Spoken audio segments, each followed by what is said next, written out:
friends, members of the technical committee, experts, partners, excellencies, ladies and gentlemen.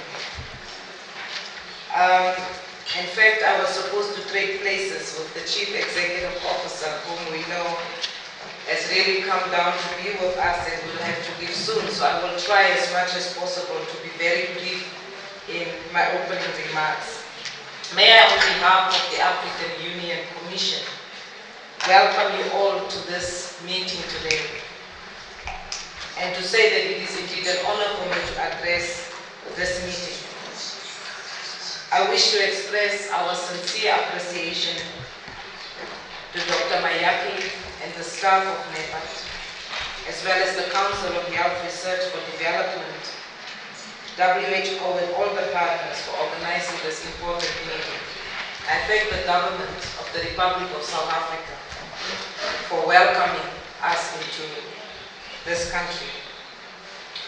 We all know as experts and as people involved in pharmaceutical production about the Pharmaceutical Manufacturing Plan of Africa.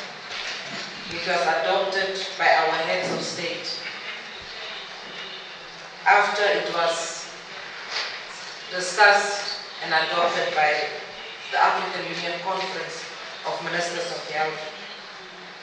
The technical committee was established to coordinate the implementation or the operationalization of the plan. I need to state that the plan is a framework document for Africa, adopted by 53 heads of state on our continent.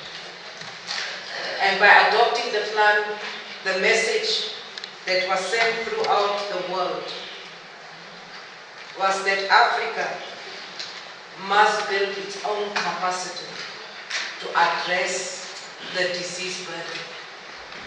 They have not said so, but allow me as the Commissioner for Social Affairs to say that Africa cannot be held captive simply because it has got the highest disease burden. And I talk about diseases not just in terms of infectious or communicable diseases, of AIDS, of malaria, and of TB. I'm talking about the disease that my mother suffers from, and that may limit her lifetime on this continent, and it's called diabetes. And there are so many of those that are suffering. But because these are TB, diabetes, and name them, these are what we call the poor person's diseases. They are mostly found in the developing world. We have also neglected them in terms of research, in terms of drug development. So this meeting is taking place at the right time. At the time that 2010 offers us to review the MDGs, the time that we are all saying that we can no longer justify the fact that women and children are dying on our continent, that we have high maternal mortality rates, that people are dying of deaths that can be prevented. And so we have a challenge ahead of us. We know what does exist is the immense need for us to have medicines. We also know that the market mechanism has not been successful, both in providing equitably priced medicines and ensuring research and development for many of the diseases that we found on our continent. This lack of affordable medicines and research and development for both communicable and non-communicable diseases is causing preventable human suffering and death, thus impeding Africa's progress towards achieving the health-related MDGs. Market forces alone will not address this need.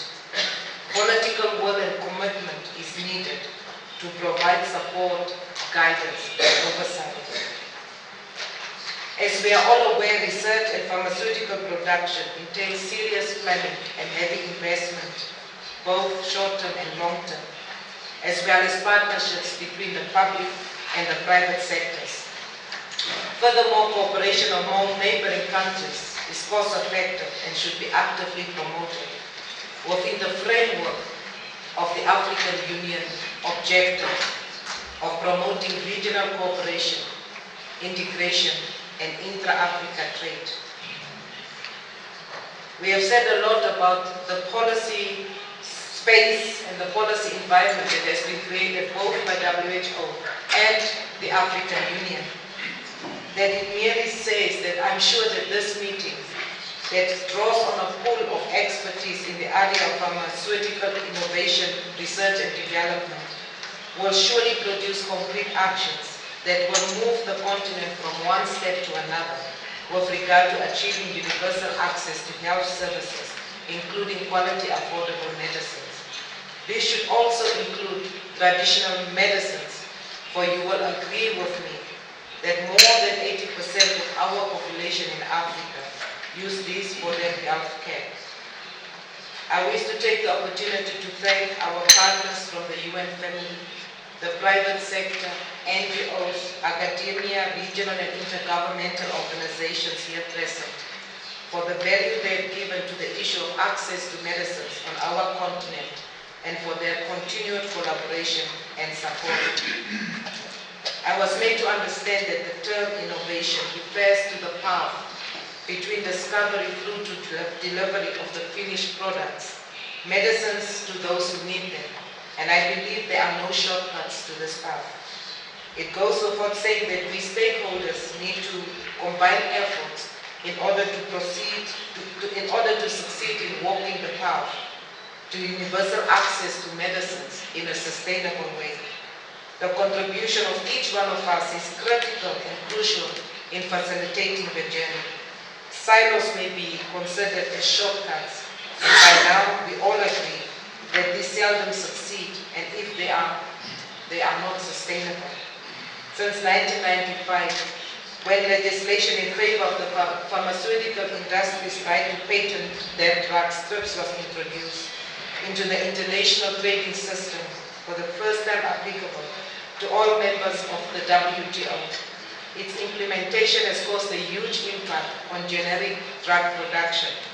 And although the majority of developing countries were given a 10-year period, transition period in which to comply, until 2005 for developing countries, whilst least developed countries have until 2016, there is a lot to be done to improve Africa's production.